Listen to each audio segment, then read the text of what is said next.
So I think the key findings for the study are those that really made sense for ViacomCBS as well, based on our sort of leadership in the marketplace over the last several years. And some of those were that addressable TV is a key priority for brands and their media strategies. We're seeing growth there, but that investment is being held back. And investment is being held back because of operational complexity of addressable TV and really a lack of education, a lack of expertise. And to kind of overcome those, we need a lot of collaboration across the ecosystem just to make this easier. But I think one thing that needs to be called out is that we see programmers participating, programmers like ViacomCBS. We see distributors and MVPDs participating. We see ad technology and data and measurement companies participating. I really think we need a call to action for more buy-side participation. That we can't have media dollars stay on the sidelines until addressable TV is perfect, that we need buyers to support and agencies to support these test and learn efforts so that we can continue to move forward, continue to make the solution better. Otherwise it will never grow. We'll continue to sort of put dollars and operational energy into it, but not have the buyers helping along in that journey. Mike, so what will you tell buyers? What's the value proposition for them, broadly speaking? I mean, my message to buyers is firstly that it's TV. It's TV creative on TV glass in TV content to TV viewers.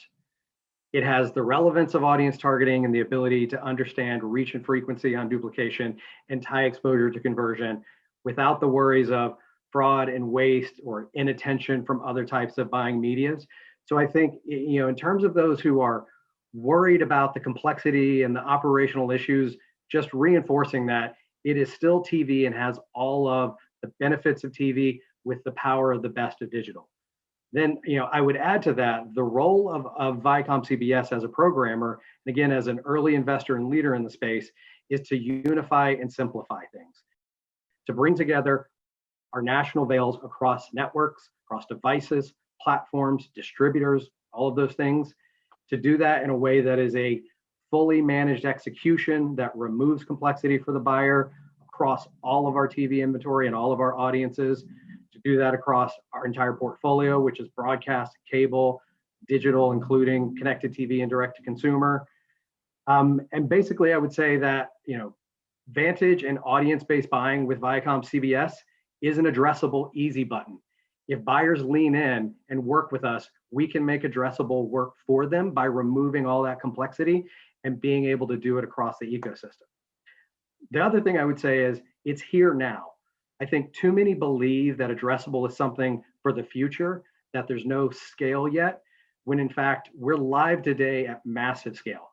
ViacomCBS has 41 million live linear and VOD households across a variety of MVPDs. That is genuine scale that can be activated today. Plus, we can add to that our digital footprint. So there is absolutely huge scale today. It's available today. This is something that buyers can and should be leaning into. Mike, I wanted to ask you what your hopes are coming out of the report. And, certainly buyer education is key. I would assume measurement interoperability. There are a lot of things that need to be done. What are some of your hopes result from the study, and moreover, where the industry goes this year? So I think, probably the main thing I would like to see coming out of the study is, firstly, more cooperation, amongst the various players. So, things that we need to work together on are the policies and the workflow around audience and ID matching, so that basically we're not starting from ground zero or step one each time we're having that conversation with a new distributor, with a new platform. These are things that can and should be very standardized and executed in ways that make it easy for both sides.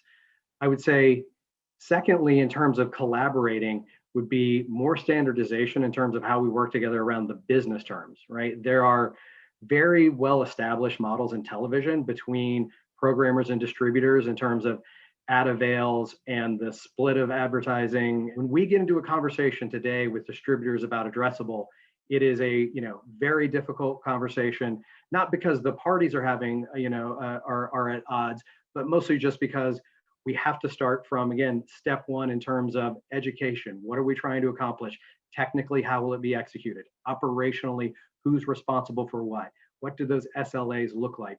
And if we could get to some kind of standards between a group of programmers and a group of platforms and distributors, then I think we could actually move things much more quickly and not have to repeat each of these as a new discussion. And lastly, measurement. There's a huge gap of measurement in the addressable space. And there's a belief that if you can't measure it, it didn't happen. So we're certainly leaning into trying to establish measurement that's going to work across every place that we deliver impressions in a very consistent way, so that we can stitch together all of the delivery across a campaign into one view of impressions delivered, reach and frequency, and the effectiveness against that. But again, we need help on that journey. We need others to lean in. And that's probably the main barrier, I think, holding us back. Even for the buyers who understand addressable or are interested in it, that gap around measurement is probably the main friction point today.